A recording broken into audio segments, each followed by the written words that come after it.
Hello everyone, Lichtstolpe TV here, bringing you another video. Today we're gonna jump into the Bloodmaul Slagmines on Gold Challenge mode difficulty.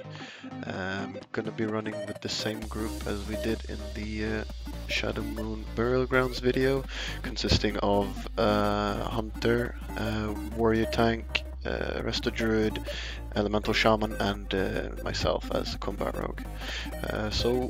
Basically we're gonna jump right into things as usual. I'm gonna pull these two enforcers and the patrolling pack together and cleave them down ASAP. Make sure you pop all cooldowns here to make them rolling.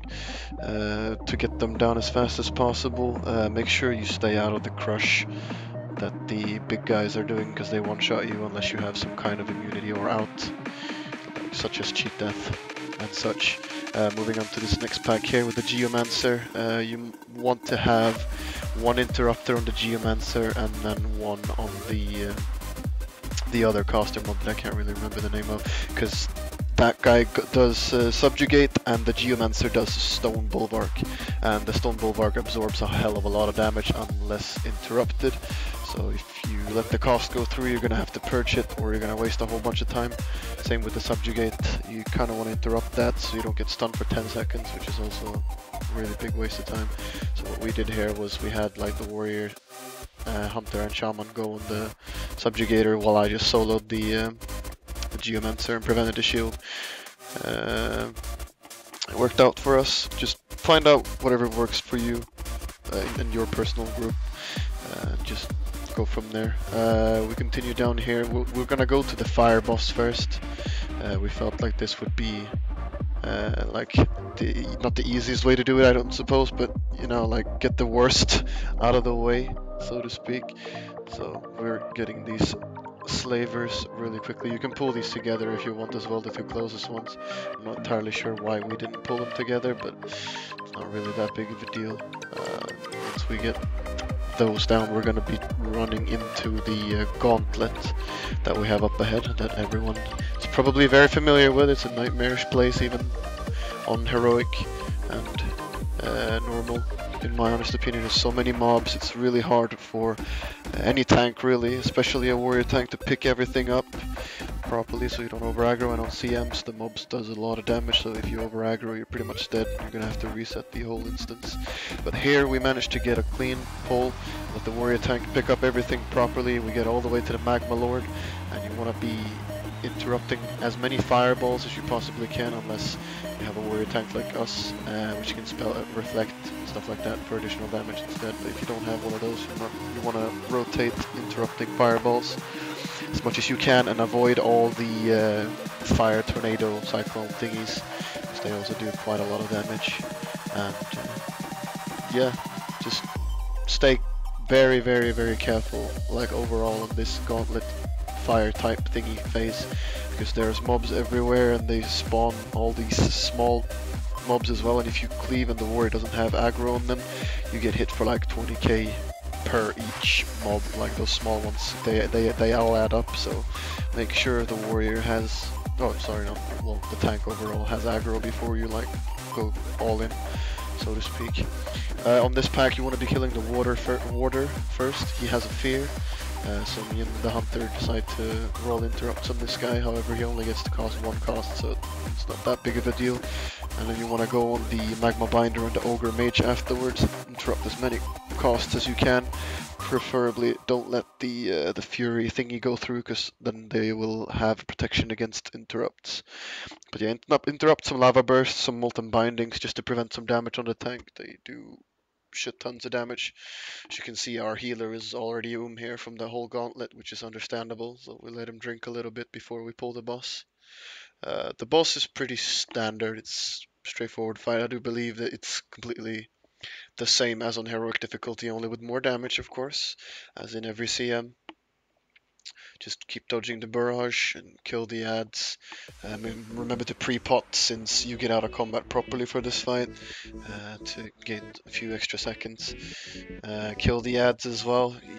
Preferably kill Calamity first, as he has the most AoE and the heavier type of damage. And then you just kill off the ads and then go back on the boss. And yeah, try to make sure to have some CDs ready for this guy jumping out of the furnace soon when the ogre dies, because you want to kill him as fast as possible.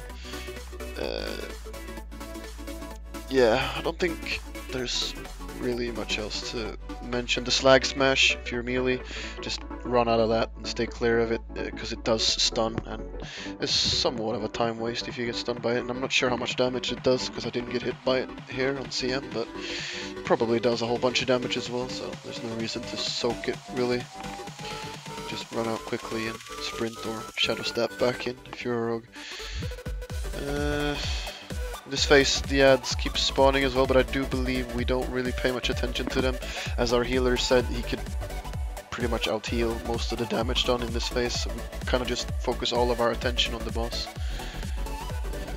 Oh yeah, I actually do get hit by a slag smash there. It does like 120k. Yeah, it's not gonna kill you, but it's gonna have your healer heal a lot more unnecessary damage, so you stay clear of it, in my opinion. There the boss goes down. Yeah, we seem to be leaving the ads up, so if you want to do that, and if your healer feels comfortable with it, just go with it, I'd say. It's completely fine. I do believe we're gonna go to the ogre boss now. Yeah, we are. Slowly make our way over there. It's a long walk, but yeah, doesn't really matter. You're gonna have to do it sooner or later, you know. So our healer takes the time here to get some mana. Might as well. So he will stay full for later. It's gonna be another enforcer here.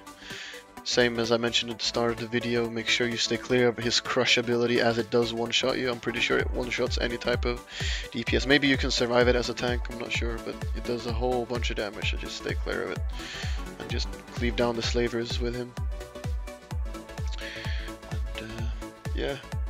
Also one thing worth noticing, which is probably quite obvious, but if you're like trying to solo interrupt as I am, like these bigger mobs, the enforcers, sadly immune to stun and similar effects, so you don't want to be wasting any time doing that. Slowly gonna get this pack down, and as you can see here, there's another enforcer, but there's also another geomancer and an overseer. We managed to not pull that patrol, thank God. Still, you want to be making sure, as I mentioned earlier, get the stone bulwark interrupted, as it gives a really big absorb on many of the mobs that you're fighting, and just get the geomancer down as soon as possible. As you see, the stone bulwark lands on like 10k HP, which is quite annoying, but my shaman is on point and dispels really quickly, so we can finish him off. And just finish the other caster, and then last but not least, finish the enforcer. Staying clear of the crushes the entire time. I cannot stress this enough. I don't know how many times we died from sudden crushes here and there. But yeah, moving on to the next pack, we have 2 ogre mages and 1 warder. The warder fears, as he did before the fire boss, and then there's 2 ogre mages, and we decided to split up here as well, interrupting as many lava bursts as we can. They were doing really heavy damage on our tank. I do believe they did like 70 or 80k each, and if there's 2 of them going off too many times, it's gonna do a number on the tank. And yeah, if you can interrupt it, just keep cycling those interrupts, make sure they go out as much as possible.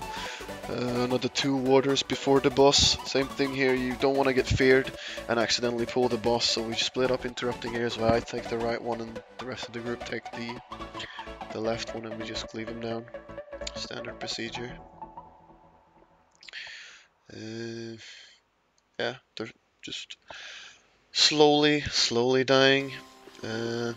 On this next fight here, the boss, I do believe he is also pretty much the same as on Heroic Mode. Yeah, he should be.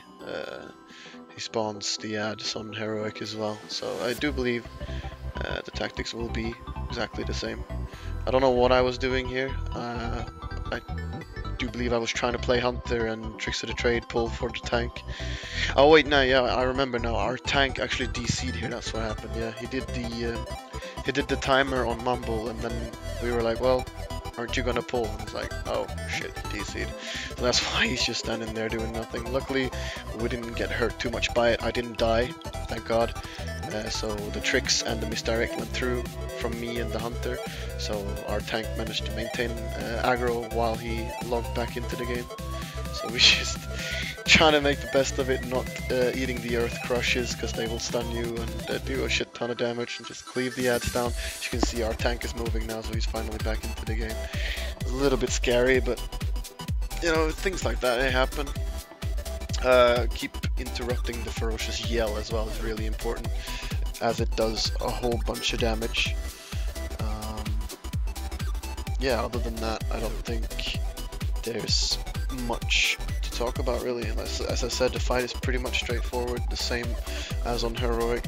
Keep dodging the crushes, kill the ads, interrupt the yell. Pretty standard. Also watch out for the wild slam if you can, like use some sort of defensives if you need to. It's not really that big of a deal, but it does a little bit of damage on challenge mode, so if your healer is having trouble and you're using voice communication, just sort that out with him. So we're slowly gonna kill this boss as well, and we're gonna be moving straight to the right here, coming out of the Slave Watchers. Our druid is derping about it. He's like, oh, come on guys, let's go back this way. He's been doing it on heroic too many times, I do believe. So we're going down the tunnel here, and we were going to try and dodge this pack here with a trap and sap and just run past them, but I don't know if it's a glitch or not, but people running too close to the CC targets gets put into combat. I don't know if it's intended or not, but basically I think our shaman and tank got put into combat. We were forced to kill them anyway. But you know, it's not that big of a deal. It's just a subjugator and geomancer. Just keep interrupting the stone bulwark, and if it gets through, make sure you get it purged ASAP so you can kill them fast. Yeah, just finish them off quickly, and this is where we decide to mass stealth. We want to skip this big pack and the pack before third boss.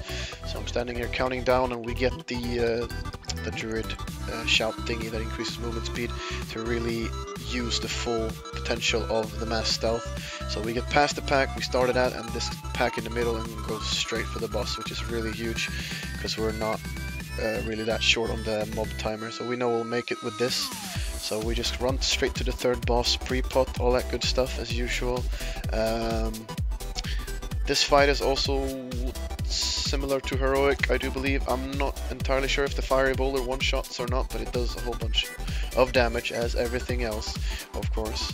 I can't recall if I actually got hit or not by any of the boulders, but I'm pretty sure I didn't, so I can't really say if they do one-shot. I'm pretty sure they don't though, but you know, standard procedure, just use defensive on heat wave if you have to. It does a fair bit of damage, but if you have an OP AoE healer like we do, it's pretty much okay. We also have a hunter, so you can like fox trank or fox something else during the heat wave if the healer really needs to cost something.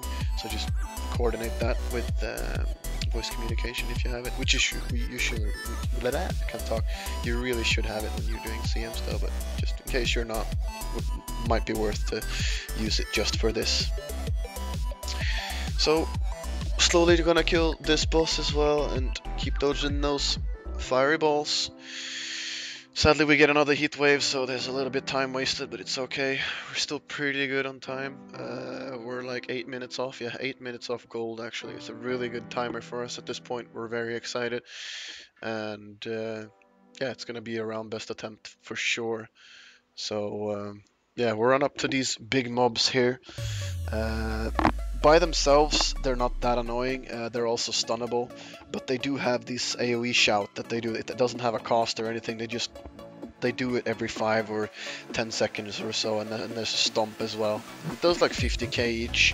Doesn't seem like much, but when there's one or sorry, 2 of them at the same time, which there will be up ahead, you might need to use some heavier defensives to stay alive if your healer is, for instance, like a little bit low on mana, because you don't want to stop and drink unless you really have to save some time if there's, you know, room for that. But as you can see here, our healer has time to drink some at least, but you know, our hunter lines it up with the stun arrow and slow trap to start it off, the stun chain on both of them, and I follow up with a kidney, I do believe, on one of them, and we mark one of them with a skull because we want to get one of them down as soon as possible to prevent those double stomp, double shout thingies. I do believe I choose to even pre-pot on these guys just to really make sure I get as much damage as I can out of them. Killing spree as well, the heavier stuff too. You know, like as a combat rogue, you can easily reset cooldowns very fast, so it's really worth to pop the bigger CDs even on these non-boss packs, so to speak, because you're gonna have them ready anyway. So we get these 2 big guys down without much issues. To be honest, I don't think we really had much trouble with them, but some of you might have, so just keep that in mind. Use some heavier defensives if you have to, and focus one of them down first. This last pack as well can be a little bit tricky if they're positioned awkwardly, stuff like that, but overall they shouldn't really be much of an issue. They're all stunnable, of course, so the protected cost they do, the channel flames, can of course be AoE stunned and stuff like that, and if they get it off, just make sure you stand behind them to not get hit. And there's also a cost which you can interrupt, and the more of those you interrupt, the better. The exploding flames. So yeah, just keep stunning, keep interrupting, all that good stuff, and just cleave them down. They don't really have that much HP either, so it should go fairly quickly. As you can see here, we're 38 out of 39 mobs, so we could have skipped 2 more if we wanted to, which is what we tried to do in that tunnel where we came from the second ogre boss. So yeah, if you manage to skip that as well, you can save a few extra seconds to really get a good time. But we're still really good on time as well, so it doesn't really matter that much. We go in here and we pull the last boss. We have Bloodlust, we have every single thing ready, we pre-pot, all that good stuff. I call out for my group, since we have really good timer, that I can solo the ad, so the shaman and the hunter can free nuke on the boss instead to really get it down quickly, because the ads here, the unstable slag, can be 8-second stun as a rogue, which is really powerful. And I do believe, no, I'm not running with the bleed talent right now for some reason, but it doesn't really matter, it goes down really quickly anyway, it doesn't have too much HP, so it works out really great for us. I solo the ads and everyone else just nukes the boss. We tried to cycle interrupts on the boss as well to move him out of the slag, but yeah, there's a lot of slag spawning. I don't know what I was doing there.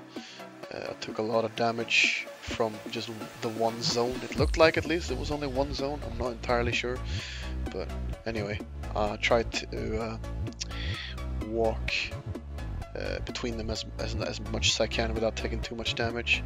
There was a miscommunication there where I kicked the ball, but we couldn't really get the boss moving out of there, so I have to YOLO and just get that last ad just to be safe. But I kind of missed my hunter telling me, no, I got it with the stun arrow, so I kind of took some unnecessary damage and lost like 1 or 2 seconds chasing the ad when I could have just finished the boss. But overall, it's okay. We still got round best, which we are really happy with, and it's the 3rd round best, I think, for us with this group that we have, which is really nice. It's always fun to get these cool and really unique titles, so, and also the feat of strength, of course. But overall, what we really want is the gold and the transmogs as we slowly gets towards there. Anyway, enough rambling. If you guys enjoyed the video, make sure to let me know in the comments below and tell me what you think I can improve, or you just give me some constructive criticism. I'm kind of new to this still and I want to get better at it. And also, if you really liked the video, please give it a thumbs up and share it with your friends. It helps me out immensely. And yeah, I think that's pretty much it for this time. Hope you all enjoyed, and I see you next time.